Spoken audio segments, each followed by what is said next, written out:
Bonjour à toutes et à toutes et bienvenue dans une nouvelle vidéo du Bosquet. Aujourd'hui, on va peindre un petit tuto assez rapide sur les arbres d'automne.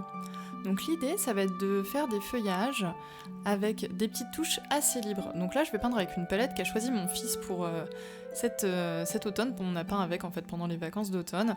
Donc je vais vous faire un arbre plutôt dans des teintes jaunes, un plutôt orangé, un plutôt rouge et un plutôt dans des teintes violines. Donc l'idée, c'est vraiment d'avancer en petites touches comme ça, et une fois qu'on a posé sa première couleur, on va venir en ajouter au moins une deuxième. Donc vous voyez sur le jaune par exemple, j'ai rajouté de l'ocre et je vais venir rajouter un poil d'orangé sur le côté pour venir faire des nuances. Sur le orange, j'ai pris la même couleur pour l'instant, je mettrai peut-être un peu de rouge après, mais pour l'instant j'ai juste dilué pour avoir des pigments plus ou moins saturés dans le orange. On va faire le rouge, donc celui-ci, j'ai pris un rouge de chez Manon du Pigmentarium qui a déjà une belle gamme de couleurs en termes de dilution aussi, un peu comme pour mon orangé. Et puis je vais lui rajouter quand même une seconde couleur. Donc vous voyez, je me sers en fait de la couleur suivante, de l'arbre suivant pour venir nuancer l'arbre d'avant. Ça permet d'avoir une continuité aussi, puis une harmonie dans la palette.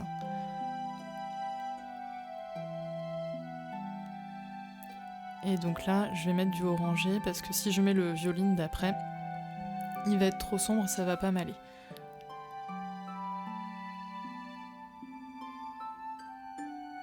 Donc là, je vais prendre un violet de Périlène de chez Winsor & Newton. Le orange, c'est un Daniel Smith, c'est le rouge or aussi. Et pour l'arbre jaune, j'ai pris un jaune ocre français et un marigold de chez Manon du Pigmentarium.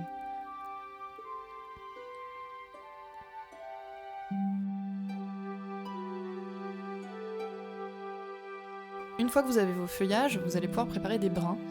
Donc moi j'aime bien prendre un brun assez foncé pour les arbres qui ont un feuillage clair et un brun plus clair pour les arbres qui ont un feuillage plus sombre.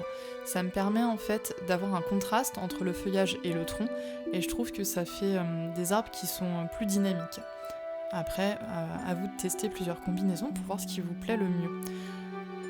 Je vais peindre pendant que c'est en train de sécher, donc c'est encore humide, donc vous voyez j'ai du brun qui va remonter un peu dans mes feuillages, mais ça va me permettre d'avoir encore plus de nuances dans les feuilles, puisque le brun va remonter.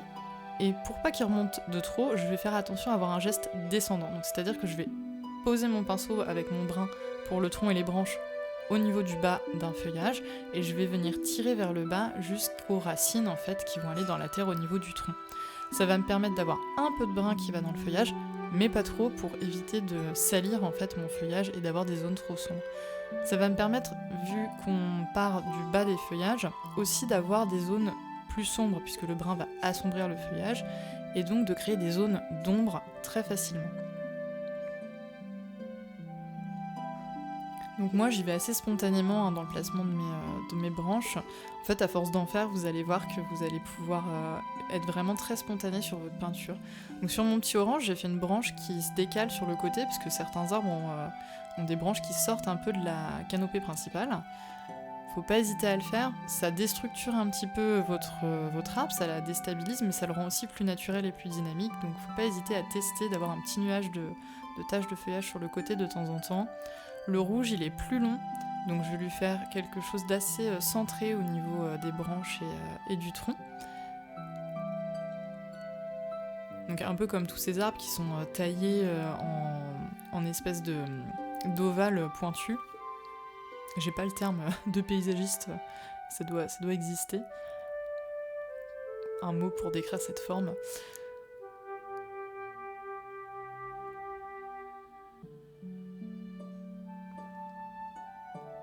Et donc vous pouvez vraiment prendre la liberté d'avoir des formes de feuillage très différentes. Faut vraiment pas vous brimer là-dessus et essayer justement de lâcher prise.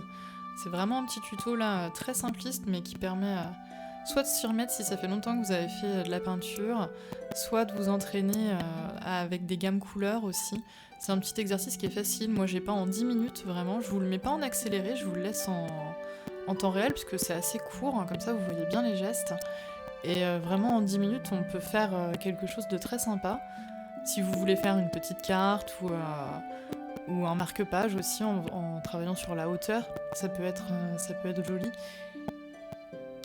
Et ce qui est important là, c'est vraiment le lâcher prise, les couleurs que vous allez utiliser pour qu'elles s'harmonisent. et de vraiment travailler sur des petits gestes comme ça assez rapides sans vous prendre la tête avec le placement des choses.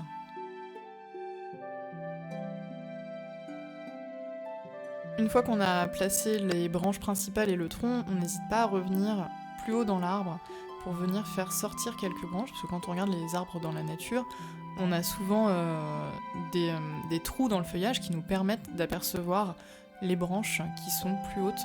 Donc faut pas hésiter du tout à venir en rajouter quelques-unes. Essayez juste d'éviter l'effet éventail. L'effet éventail, c'est le fait d'essayer de raccrocher toutes vos branches vers un centre qui serait votre tronc.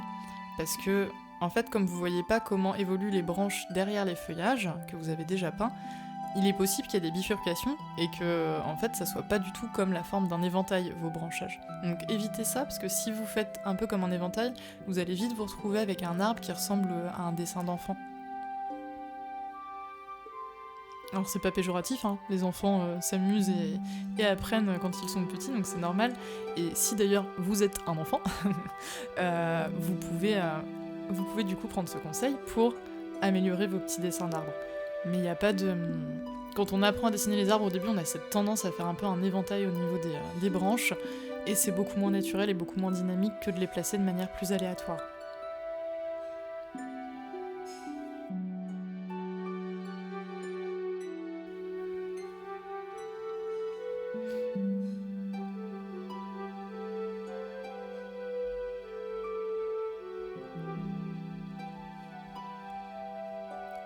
Alors on peut aussi venir repasser par les branches principales et le tronc qu'on avait fait au départ pour leur donner un peu de texture, parce que comme ça va avoir commencé à sécher, vous allez pouvoir venir un petit peu strier votre tronc, ce qui peut donner un petit peu de profondeur et de texture à votre peinture. Donc là on a fini les arbres, on va quand même poser une ombre sur le sol pour montrer que l'arbre est enraciné, parce que moi j'aime pas trop quand les arbres ils sont juste posés comme ça. Alors ça peut être joli, vous pouvez vous arrêter là si ça vous plaît, mais moi j'aime bien quand mes arbres ils ont soit de l'herbe, soit un rocher, soit une ombre au moins, qui permet de les ancrer au sol. Donc vous voyez, je prends une couleur très très diluée, donc j'ai pris un brun avec un poil de violet, une petite pointe de violet de périlène dedans pour nuancer. Et je fais d'abord une grosse tache au centre, puis avec mon pinceau qui est très déchargé en peinture, il n'y a quasiment plus de peinture dedans là, je vais venir frotter pour avoir une tache qui soit un petit peu diffuse, comme si la lumière en fait passait au travers du feuillage et mettait des éclats blancs au niveau du sol. Donc voilà, c'est terminé. Vous voyez, un petit tuto très rapide, j'espère que ça vous a plu et on se retrouve plus tard pour une prochaine vidéo. Salut!